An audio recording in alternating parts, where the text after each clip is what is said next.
This second half of our deep dive into the evidence that giants walk the earth asks the question museums refuse to answer. Where did all the skeletons go? The physical proof exists, but someone has been hiding it for over a century. And the terrifying truth is, the giants? They're still out there.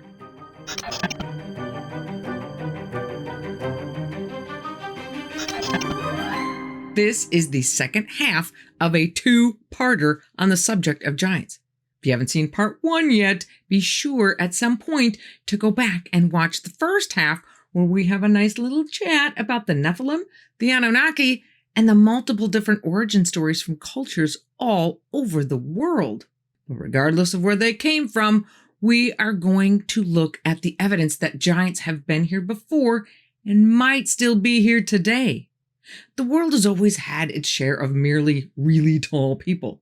In fact, in Prussia, during the reign of King Frederick William I from 1713 to 1740, King Freddie, a bit of an eccentric, created a special regiment within his army, comprised solely of soldiers that were 6 feet tall or taller, which was particularly tall for those times.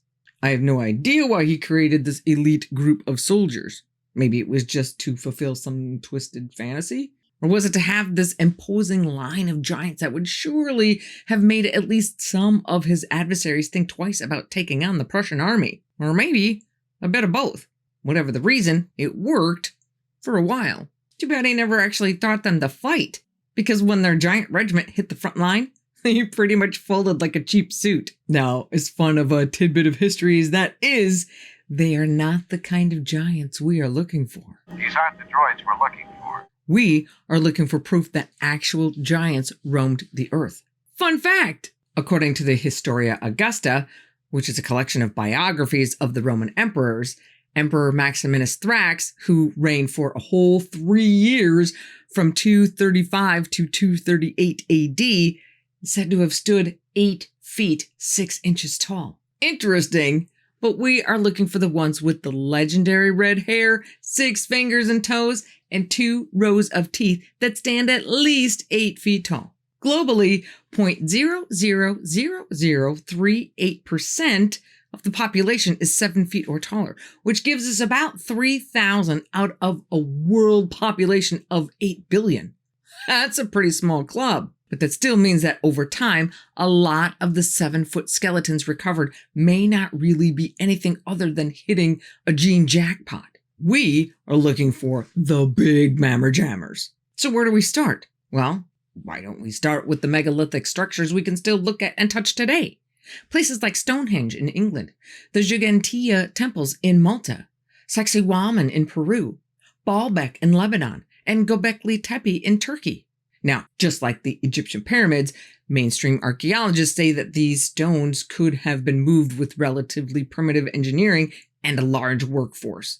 Maybe that accounts for some of them, but not all. Take Baalbek in Lebanon. There stands the temple of Jupiter Baal, the biggest temple supposedly built by the Romans, although there's no written record of that happening. What makes this site not really fit the mainstream mold is what is known as the Baalbek stones. 6 gigantic pieces of quarried rock that defy the idea that men could just drag these things into place. 3 of them are known as the trilithon. A trilithon is usually 2 vertical pieces with a horizontal piece over the top, like at Stonehenge. So I have no idea why these 3 stones are called a trilithon as well, but it's 3 stones that have been put into place in one section of the temple complex. Each of the 3 stones is about 72 feet long, 14 feet high, and 12 feet thick, and estimated to be 750 to 800 tons. But those are just the babies. The other 3 clock in at 1,000 tons, or 2.2 million pounds, almost 1,300 tons, or almost 2.8 million pounds, and 1,500 tons, or 3.3 million pounds. Now, to be fair, the core of these rocks came from isn't very far away, so it's not like the ones that were moved like 500 miles or anything. And only the 3 smallest ones are actually in place. The 3 bigger ones are still in the quarry area. But still, that's nuts. It would take 5 to 10,000 people to move that much weight. That's a logistical nightmare. By comparison, the heaviest blocks in the Giza pyramids are only 80 tons max. Only. And we're still not 100% sure how that was done. I just don't see how blocks of this size could be maneuvered into place without high-tech machinery. But that's what we're told, that these megalithic sites were constructed by regular guys, just a whole lot of them. Fine. Except, let's look at the site of Gigantia on the Maltese island of Gozo. Would have taken a lot of people to build this place, and there is evidence of some ancient agricultural activity on the island, but it's very doubtful that they could have grown enough crops to feed the entire crew. Local legends say that the site was built by Sunsuna, a giantess who single-handedly built the massive megalithic temples in a single day and night while nursing her infant child on her hip. The name Gigantia itself derives from the Maltese word for giant. Oh, and just for fun, let's talk about another site on Malta called the Hypogeum of Halsaflini, which is a 3-story underground sanctuary hewn out of solid rock. Not only are some of the walls specifically positioned with polished stone mirrors to reflect as much light as possible into the subterranean space, but some of the chambers are carved in such a way that when a tone of 110 hertz is played, it resonates through the entire underground complex, creating a powerful vibrating echo that you can not only hear, but also feel. Oh, and they found human remains of people with elongated skulls. I did not see that one coming. And since we're talking about Malta, I gotta tell ya, it really is a fascinating place. They have 7 major megalithic temple sites and a few minor ones, which is the highest concentration of these crazy huge structures packed into just 122 square miles. Not to mention that it's rumored that at one time, someone could cross from one side of the island to the other within their underground cave system. But apparently, you can't do that anymore. The government of Malta kind of took them over and used them to store disaster or wartime emergency supplies. This takeover and shutdown to public eyes was seemingly prompted by a horrific tragedy. According to the August 1940 edition of National Geographic, a group of students and teachers entered the underground maze of tunnels, never to resurface. It is said that people could hear wailing and crying for weeks afterward, but after searching for 3 weeks, no one was ever found. Tied into this tragedy is the story of one Lois Jessup. She's a British woman who visits the Hypogeum with some friends in the summer, sometime in the mid-1930s. Their tour guide, a guy named Joe, gives them each a candle and guides them through the winding passageways, stopping in various rooms with altars and hollow spaces scooped out of the rock walls, either for rest or for burial, continually moving down to the 3rd underground layer. They get to another room deep in the ground when Joe says, "That's it, tour's done." But Lois spies a little opening in one of the walls. "What's down there?" Joe looks at her. "Go there at your own risk," he replied, "and you won't go far." This is exactly the kind of adventure she'd been hoping for. 2 of the friends stay with Joe, but 3 of them decide to join her in checking out the mysterious tunnel. Lois has a dress on that day that has a long sash around the waist. The girls use it as a makeshift rope to hold on to her as she ducks into the tunnel with the others in tow. The foursome make their way through the tunnel, giggling at their own clumsiness as they slowly move forward, bent over in the low tunnel, holding their candles in front of them. Finally, the tunnel ends and opens up into a large cavern. Lois holds her candle up and sees that she's actually standing on a 2-foot-wide ledge with a rock wall on her left and a 50-foot drop on her right. She takes a step and holds up her candle. There across the cave, from an opening deep below me, emerged 20 persons of giant stature. In single file, they walked along a narrow ledge. Their height I judged to be about 20 or 25 feet, since their heads came about halfway up the opposite wall. They walked very slowly, taking long strides. Then they all stopped, turned, and raised their heads in my direction. All simultaneously raised their arms and with their hands beckoned me. The movement was something like scratching or feeling for something, as the palms of their hands were face down. Terror rooted me to the spot. Her friends behind her start asking her, "Why'd you stop? Keep going." She takes another step forward and puts her left hand on the rock wall to keep her balance. But the rock wall is not a rock wall. It feels slimy, and it moves. Before she can look at what is moving under her hand, a gust of wind blows out her candle. She turns around, telling her friends, "Go back, go back. There's nothing really to see here." Once all of the girls are back in the room with Joe and the two other friends, they all ask Lois, "What did you see?" Lois tells them, "Nothing. The wind blew my candle out." She looks at Joe, who looks back at her like he knows exactly what she saw, like he had once seen it himself. The look in his eyes says to Lois, "Don't." So Lois never tells anyone about what she saw. Once they're all back up in the sunlight, Joe tells Lois, "You should always tour with the group. There's a teacher taking some of her students exploring soon. You could join them." But Lois never does, and never tells anyone about the giants she saw that day. A couple of weeks later, Lois's friend calls her and says, "Hey, I just read in the paper that a school teacher and a bunch of her students went exploring that same tunnel that we did.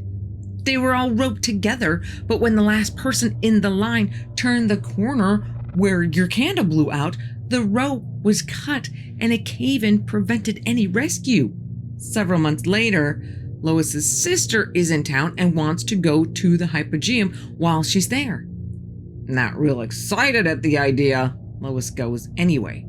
They have a different tour guide this time who takes them on the same route that Joe did, down the various levels and through the various rooms. When they get to the end, the room that had the tunnel entrance, Lois sees it's boarded up. She asks the tour guide, "Isn't that where the school kids got lost?" "Perhaps," is his only response. Lois asks, "Where's Joe, the other tour guide?" "I don't know any Joe." He shook his head. "I alone have been showing people around this catacomb for years."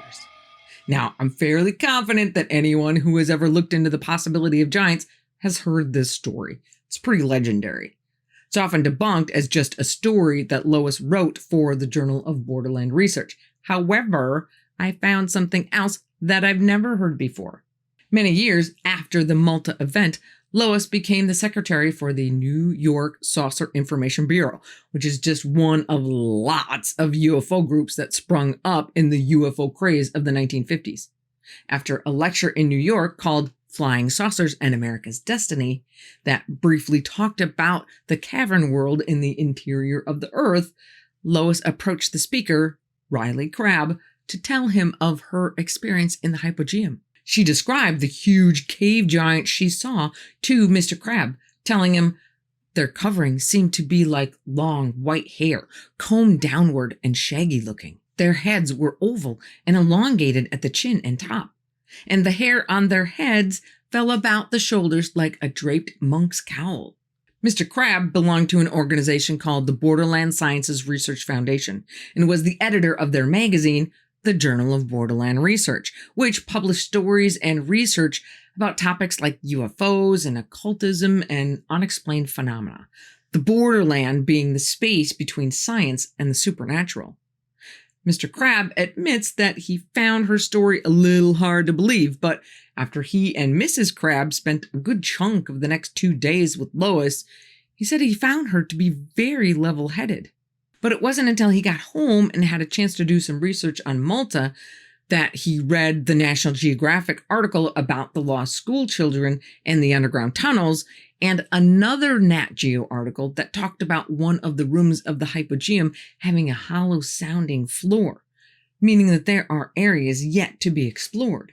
I don't know if those two things alone convinced him or if he found other information that backed up Lois's story, but something he found made him a believer. Because in the end, Lois was invited to share her now legendary story in the Journal of Borderland Research. Now, Here's what I find interesting about all of this.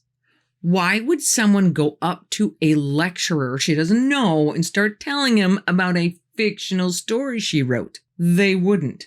I think this extra information from Mr. Crab goes a long way to proving her story is real. Now, where the school children entered the catacombs is not clear. The Lois Jessup story says they went in the same place she did, on the bottom floor of the Hypogeum. But the National Geographic story makes it sound like it could have been elsewhere. The tough part about the story of the school children is that the only two places it's even mentioned anywhere is the National Geographic article and the story of Lois Jessup. Remember that both of these stories were supposed to have taken place in the 1930s. But Malta was bombed out by Italy starting in June of 1940. Is it possible that any evidence and a good chunk of the eyewitnesses died in those air raids? Probably. Maybe that's why we didn't hear any more about it. Here's just a tiny point of interest. Children under the age of 6 are not allowed in the Hypogeum. Interesting. Why not? Is it because they are small enough to crawl through openings that adults can't? If the Hypogeum is not connected to the labyrinth of other underground tunnels, why seal off sections to the public? And the cave system is actually rumored to not only transverse the entire island, but to connect to the catacombs under the Vatican. However, that is a 400-mile stretch as the crow flies, tunneling under the Tyrrhenian Sea at a depth of 12,000 feet.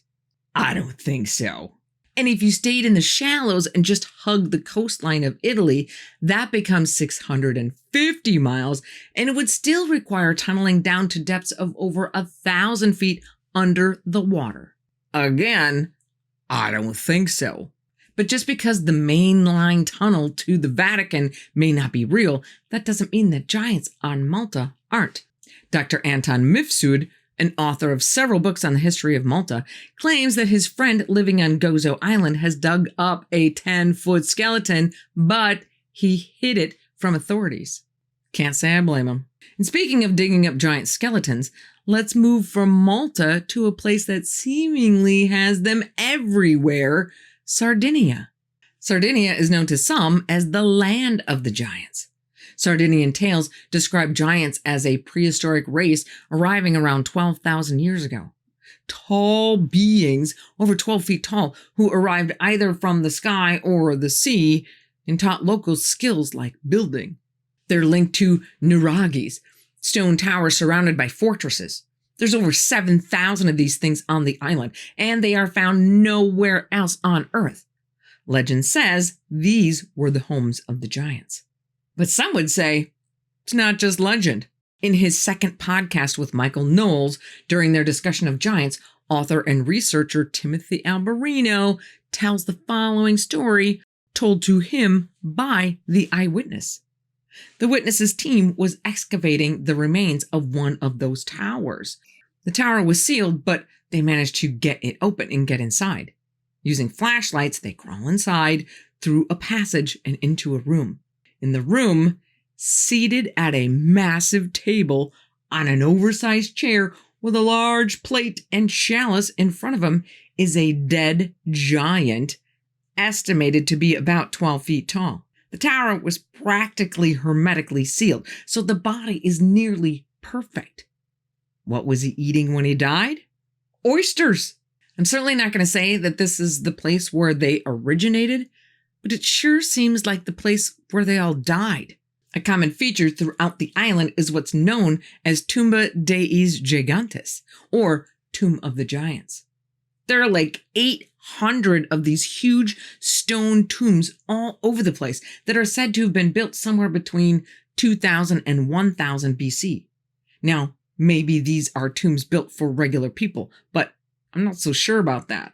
Back in a time when survival itself was pretty dang hard, why would the people spend their time and energy making tombs this huge if it wasn't for someone important? And why make them so big if it wasn't for something of enormous stature? According to Alberino, it's not a very well-kept secret that farmers have been discovering giant remains in their fields for years. And it's said that archaeologists have uncovered countless giant skeletons that are whisked away by the universities that are sponsoring them, never to be seen again. But funny how the truth keeps leaking out. I found one article from the World News dated less than a year ago, talking about archaeologists in Sardinia finding skeletons of unusually large size, with femurs measuring more than 1.5 meters in length. That's almost 5 feet. The average human male femur tops out at about 20 inches, not even 2 feet. Here's my favorite part. Later in the same article, they state, some theories suggest that the large skeletons could belong to individuals of great stature, but not necessarily giants like those described in the legends. A 5-foot femur makes this guy between 15 and 20 feet tall. How is that not a right and proper giant? But Sardinia is, by far, not the only place with evidence of right and proper giants. Let's jump over to Peru. The Spanish, under Francisco Pizarro, hit the shores of Peru in 1532 and had pretty much conquered the entire country by 1535. In their quest to convert the entire population to Catholicism, soldiers roamed the countryside both with Catholic missionaries and with chroniclers to document the entire process. One such scribe, Pedro Ciazza de Leon, in his book Chronicles of Peru from 1553, documented indigenous accounts of giant remains found along Peru's coast, particularly near Santa Elena, which is in modern-day Ecuador. Locals described unearthing skeletons up to 12 feet tall with large skulls and robust bones, believed to be the remnants of a pre-Inca race of giants. These were tied to myths of a violent, tall people destroyed by divine forces. Another chronicler, Agustin de Zarate, heard the same stories in his travels around 1543, mentioning oversized bones that locals revered as ancestral giants. However, these remains reportedly crumbled or were lost after being sent to Spain for study, leaving no physical evidence. Now, what these Spanish Catholic conversion teams would do is go from indigenous village to indigenous village and destroy whatever statues or temples or altars the locals had, to destroy whatever god or gods, whatever thing that they were worshiping. But the Spanish were nothing if not meticulous in their record keeping. They kind of had to be, because anything of value that's found is confiscated, with 20% of it going back to the King of Spain. Going back to that podcast with Timothy Alberino, it is a great podcast, definitely worth a listen. He talks about records that survive to this day of one of these teams entering a village. They don't readily see any altars or obvious statues, so they ask the elders, where are the gods that you worship? The elders say, in the cave. So the priests and representatives of the Spanish crown go into the cave. The first thing that they see are bodies lying on the ground, presumably sacrifices to the gods. They keep going, and they find what the villagers are worshiping. There in front of them are 3 gigantic corpses sitting in chairs, dressed in the traditional garb of the indigenous people. The record states that these bodies are 6 times the size of a normal man. What did they do with said giants? They had the bodies removed from the cave and burned in the village. If you're leaning toward that story being folklore, just know that it comes right out of the same documents that we use to give us the entire history of the conquest of Peru. And those same documents show that this story is not an isolated incident. Not to mention that Peru is also the location of Sacsayhuaman, an Incan fortress near Cusco, built around 1400 AD, made with massive blocks estimated to be 1 to 200 tons each, the second biggest megalith blocks after those in Baalbek. They are precisely fitted, like a perfect jigsaw puzzle. Could this have been constructed by humans? Maybe, but would have been a whole lot easier for giants. Now, let's take a wander to areas a little closer to home for most of us, the United States. We may be kind of the new kids on the block as far as civilization goes, but there are records of giants being discovered everywhere here in the States. There are only about 1,000 newspaper reports from the 18 and 1900s about discoveries of giant skeletons, usually found inside burial mounds. The eastern side of the U.S. has more than its fair share of these mounds, and a ton of those 1,000 reports come from that part of the country. Too many to go into, but let's take a quick gander at the top 5. At number 5, we have the Serpent Mound area of Ohio. Skeletons 7 to 9 feet tall, and some sources say there were even taller ones that mysteriously disappeared. Number 4 is Lake Delavan, Wisconsin. In 1912, the New York Times reported on 18 skeletons, several over 9 feet, with elongated skulls. Number 3 is Maple Creek, Wisconsin. In 1897, the New York Times reported a 9-foot skeleton with double rows of teeth. Number 2 is the Cahokia, Arkansas mounds around the 1800s. Skeletons up to 10 feet tall with 5-foot legs were reported in local papers and the Scientific American magazine. But the winner chicken dinner is West Hickory, Pennsylvania. In 1870, the Oil City Times ran a story of an 18-foot skeleton with unusual anatomic features, like double rows of teeth, that was reportedly unearthed during oil field work. It was said to be armored and handed over to the Smithsonian. That's more than a little sus. In fact, all of the remains from these top 5 sites have been lost. Coincidence? Doubtful.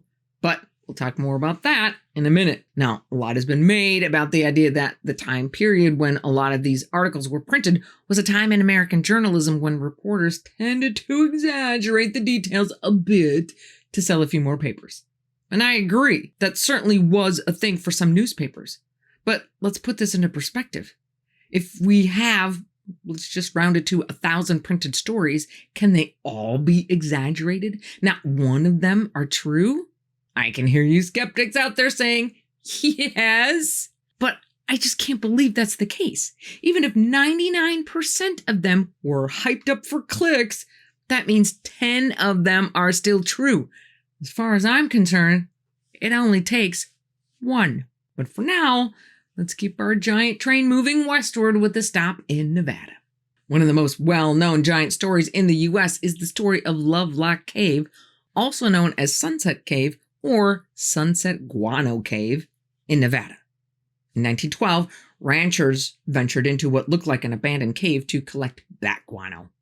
The guano in this cave had been building up for centuries and was now a poop gold mine 10 to 15 feet deep. They start digging and were more than a little surprised when their shovels start bringing up artifacts, including duck decoys, baskets, tools, and sandals. Then, jackpot, mummified remains of red-haired giants, standing 6.5 to 7 feet tall. Interesting side note that many of these giants were preserved like Egyptian mummies. Kinda sounds like the Egyptian mummies found in the Grand Canyon. Now, while the ranchers may have been shocked, the local Paiute Indians were not. In 1883, Paiute Princess, Chief's daughter, Sarah Winnemucca Hopkins, wrote a book called Life Among the Paiutes, Their Wrongs and Claims, where she talks about stories passed down from the elders of her people. Stories they believe are not legend, but a historical account. The stories she tells talk of a tribe of red-haired giants known as the Sitika who lived around the lake and in the cave. According to her, these giants were cannibals who ate their dead and waged war on everybody else. The Paiutes get a little fed up, gather a ton of wood, pile it all at the opening of the cave, and light her up. The excavation of the cave uncovered almost 60 giant skeletons, around 7 to 10 feet tall, which, of course, are nowhere to be seen today. But you can see those duck decoys and the sandals, which measure 15 inches long, equivalent to a men's size 29, at the Humboldt Museum in Winnemucca, Nevada. And Sarah Winnemucca Hopkins, the chief's daughter who wrote the book, she actually claimed to have a dress made with some of the red hair of the Sitka giant sewn into it. But that was in 1883. No one knows where that dress is today. Or maybe no one's telling. Now let's take a quick side trip up to Mount Shasta. In 1904, British prospector J.C. Brown finds a tunnel into the heart of the mountain and, among other things, several mummies ranging from 6 to 10 feet tall. If you haven't seen our video on Mount Shasta yet, where we go into way deeper detail, the link to that one will be in the description. Now, let's swing back down to Southern California, Catalina Island to be exact.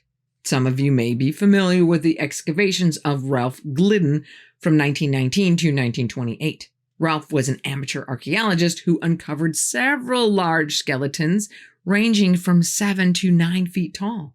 But no one seems to know what happened to those skeletons. He was being funded by the Hayes Foundation, who had an association with the Museum of the American Indian, who received at least some of his finds.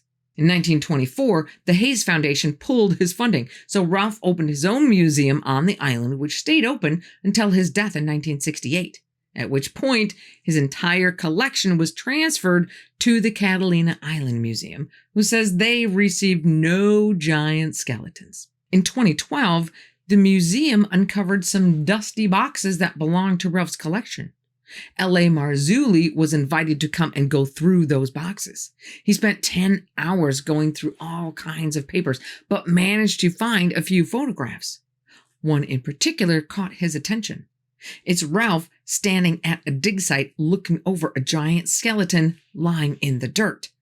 According to L.A., this picture is a real photograph of Ralph at the dig site. Finally, a picture of a giant I can trust. Of course, there are those out there who say, not so fast. They point to the distance between Ralph and the skeleton, claiming it's a trick of perspective. And I get what they're saying, but I don't think that fully covers what I see here. In any case, the Catalina Island Museum dutifully added the photo to their Ralph Glidden exhibit. Except they cropped out the giant skeleton. How cheesy is that? And while we're on the subject of less than honest museums, let's get into this whole Smithsonian debacle. Now, as much as I hate to burst your bubble, there is no smoking gun that we can point to say, see, they're hiding something. All we have is a bunch of circumstantial evidence. Does that evidence add up to the legal standard of a preponderance of the evidence in favor of the Smithsonian being a bunch of liars? I don't know. We may not have a preponderance yet, but we do have some. First, let's talk facts. Fact number 1, we know they have lied in the past. There are several accounts of artifacts that are documented as having been sent to the Smithsonian, which the Smithsonian claims they have no record. Jim Vieira, writer and host of the History Channel's Search for the Lost Giants, talks about finding photos of an 8.5-foot skeleton found and shipped to the Smithsonian in 1933. But the Smithsonian says the tallest skeleton they have is 6'3". To be fair, sometimes they do admit to having these things, but then say no one can see them because they're housed in a separate warehouse that has an asbestos problem that is going to take 10 years to remediate. Wow. I think you guys need to hire a better asbestos remover. Then there's the case of Waldemar Julsrud. He was a German living in Acambro, Mexico, about 175 miles northwest of Mexico City. I don't have a ton of details as to how this whole thing came about, but somehow Waldemar found a site that, when excavated, yielded some 33,500 objects of archaeological interest. Everything from statues to knives made of obsidian, pottery, and human remains. Samples of some items were sent to the University of Pennsylvania and carbon dated to about 4500 BC. Another university studied some samples blind, meaning that they had no idea what they were looking at or where they came from. And that university ruled out the possibility that they were modern creations. They're real. An archaeologist was sent in, not exactly sure by who, but presumably the Smithsonian, to look at the collection. He spent all of 4 hours looking at the then 32,000-piece collection and declared the entire lot a hoax. Archaeological investigator John H. Tierney, who had lectured on the case for decades, charges that the Smithsonian conducted a smear campaign against the discoveries almost from the very beginning. And after filing a FOIA request with the Smithsonian, Tierney announced that the Smithsonian case file on the Acambaro discovery is almost entirely empty. Of course, the most famous case of possible Smithsonian hijinks is the case of G.E. Kincaid. In 1909, when Kincaid discovered evidence of a different civilization taking up residence in the Grand Canyon, the Smithsonian sent S.A. Jordan to give him a hand. After nothing more was heard about their extraordinary find and people started asking questions, the Smithsonian denied that either Kincaid or Jordan had ever worked for them, a denial that they stand behind to this day. We have another episode that goes deeper into this whole story. Link for that one is also in the description. I did see a video that claimed that researcher David Hatcher Childress started to dig into the details and the Smithsonian records in 2013, and that pressure from his findings that the Smithsonian did actually employ both Kincaid and Jordan forced the museum to finally cave and publish a retraction of their long-standing denial on their own website. Trouble is, I can't find evidence of that retraction anywhere. So I don't think that that really happened. Okay, none of that looks good. But add to that some history of the direction and ideology of the institution itself. John Wesley Powell served as the first director of the Smithsonian's Bureau of American Ethnology from 1879 to 1902. He wasn't necessarily a bad guy. He actually held a great affection for the Native Americans. However, he also believed in isolationism, the idea that the Native American culture advanced and developed in a vacuum with no outside influences, and that their culture was primitive and needed to be wiped out by assimilation.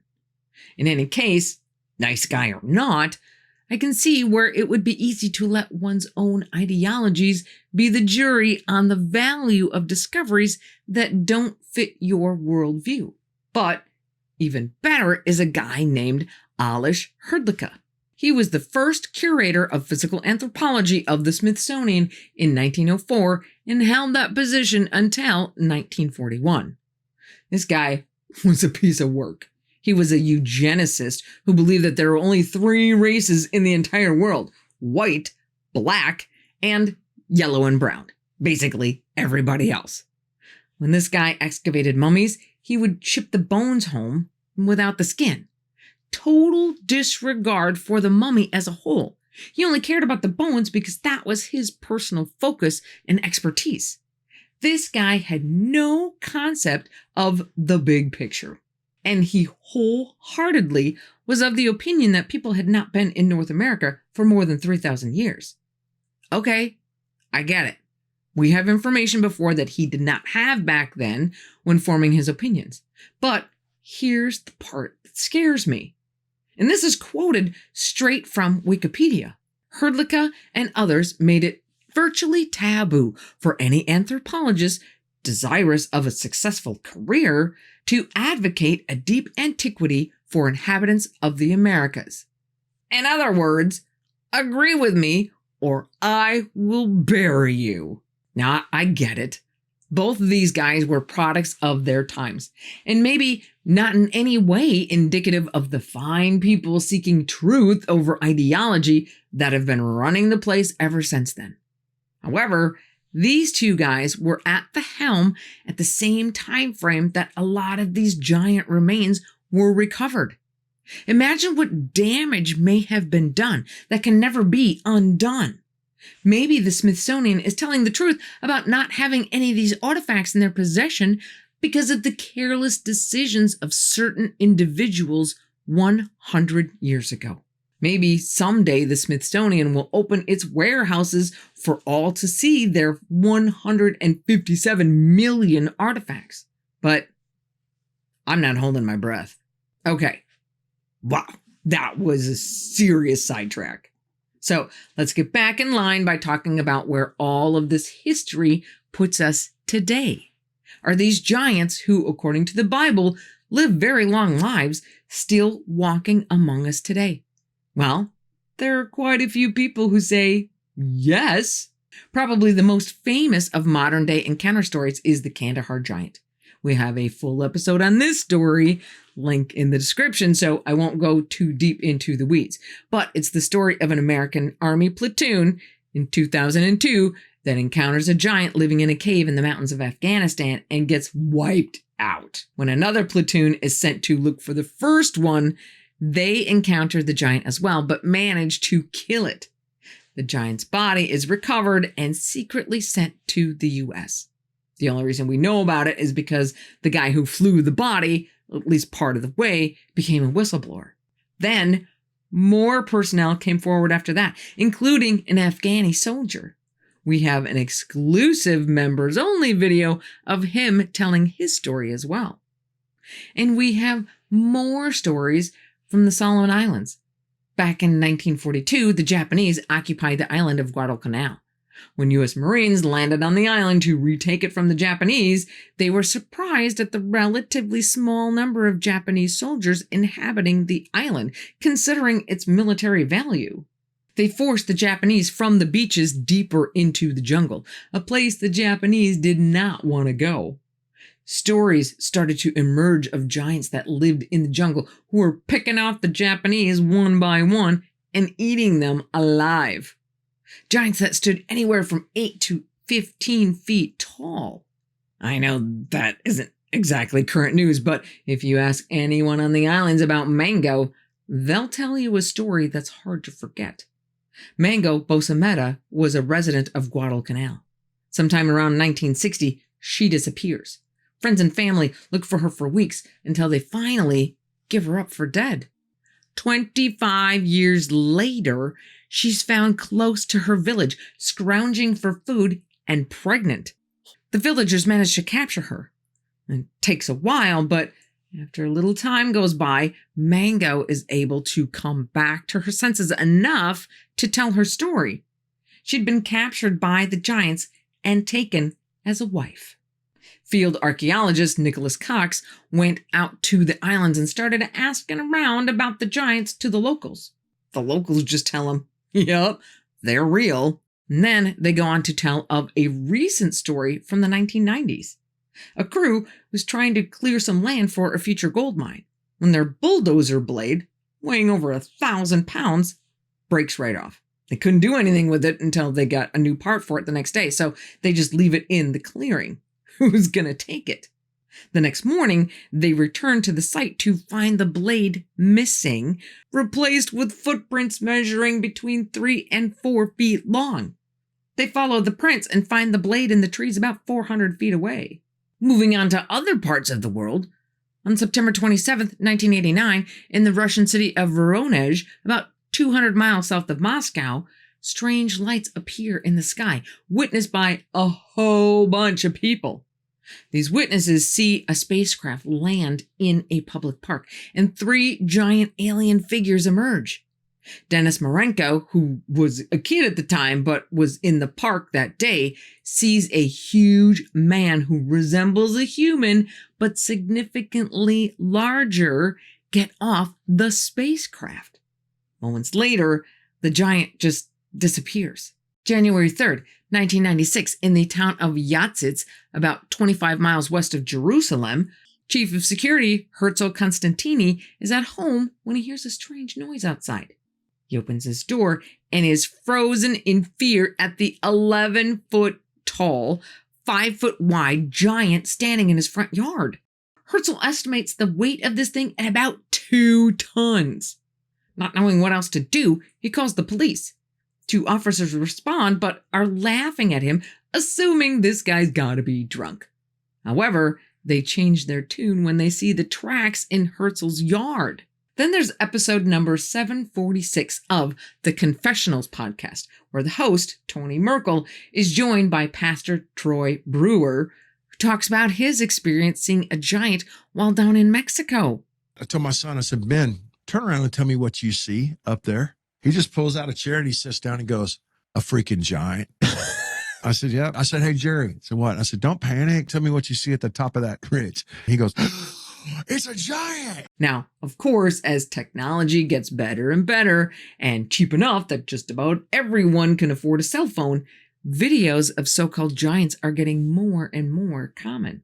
Those of you who've watched this channel for a while might remember our video on Andrew Dawson, who is either lucky enough or unlucky enough to capture this video.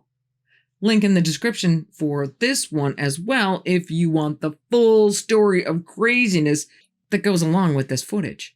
And there are plenty more where that one came from. So what are these things? Are they the Nephilim as told in the Bible?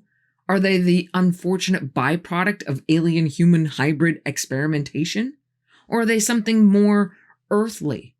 I, for one, have a hard time dismissing what, to me, is an obvious link between the idea of 10-foot giants seemingly all around the world and the other 10-foot creatures that are also seemingly all around the world, our fuzzy friend, Bigfoot.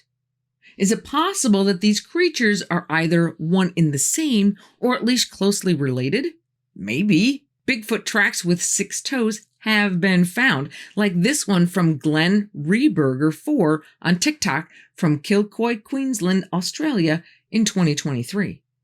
Lots of witnesses to Bigfoot sightings describe the creature as having reddish hair, and both are at least partially known as hanging out around caves. Maybe there's a link there that needs a deeper dive in the future. But that is going to have to wait for another day. It was everything I could do to get all the stuff in this one that I did. I didn't even get a chance to touch on so many other things, like all of the accounts of the 17th century explorers who encountered giants. Giants related to the stories of Hollow Earth and evidence of footprints left in rock formations. There is enough information out there to easily create a 10-hour docu-series. Maybe someday we'll tackle a few of those things that we didn't get to touch on, but that will have to wait for another day. But I will leave you with an interesting thought. Jenny Randalls is the former director of the British UFO Research Association, who keeps tabs on all reports they get, which are often not about UFOs at all, but just about weird things that someone witnesses, and that person wants to get their experience on record. Jenny analyzed 15,000 reports of encounters with various beings, giants being thrown in that mix. The result? Encounters with giants have increased every single year since 1965, so way more reports coming in than there were 40 or 50 years ago. Now, maybe some of that increase comes from people not feeling the stigma associated with reporting something that sounds crazy like they did in generations gone by. So, are we just reporting these encounters more often than we used to? Or are more giants coming? Holy Toledo. Why is Toledo holy? That was a crazy amount of information packed into a relatively short amount of time. I am truly sorry that I couldn't get to absolutely everything. It's just too huge of a subject. See what I did there? But let us know in the comments if there is an area that I didn't touch on here that you would like to see us tackle in a future episode. If you thought giants were incredible, this one will absolutely blow your mind. Click right here because seriously, you cannot miss this. Be careful out there, and I will see you here again on the In-Between.